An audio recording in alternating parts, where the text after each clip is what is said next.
Woe to you, because you are like unmarked graves, which men walk over without knowing it.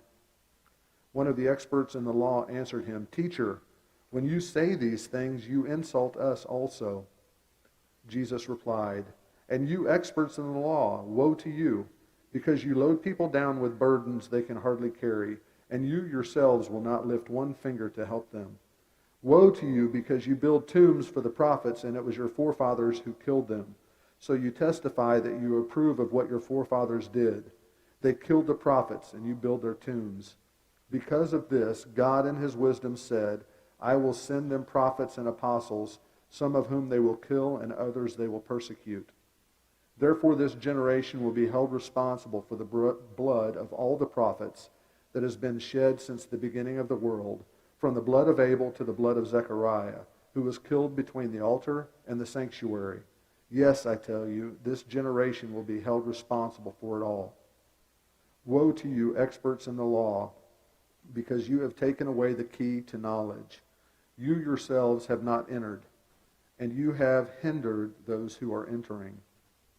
When Jesus left there, the Pharisees and the teachers of the law began to oppose him fiercely and to besiege him with questions, waiting to catch him in something he might say.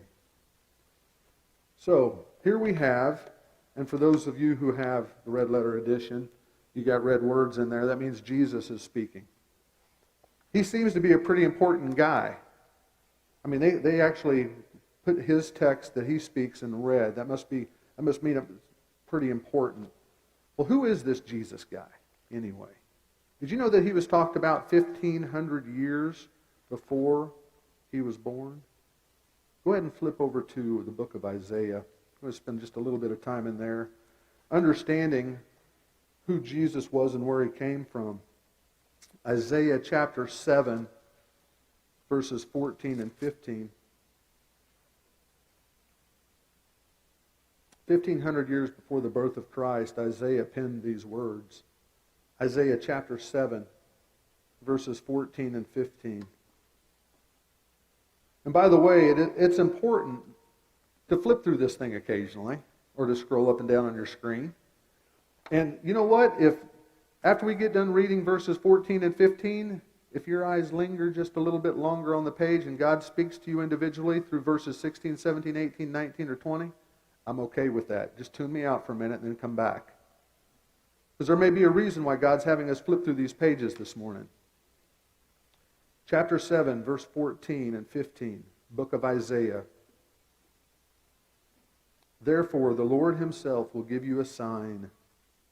The virgin will be with child and will give birth to a son, and will call him Emmanuel. So do you think it was just happenstance that Jesus was born when he was?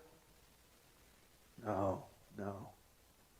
God knew from the very beginning of time that Jesus Christ was going to have to get sent to this world to save us of our sins and to be that sacrifice for us.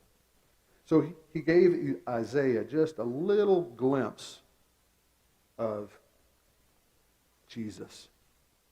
But what I found interesting as I was putting this study together, Isaiah, when he was called, flip over to Isaiah chapter 6. I'm going to read just a little bit out of chapter 6. Isaiah realized that he was unworthy. We're going to read just a little bit about that.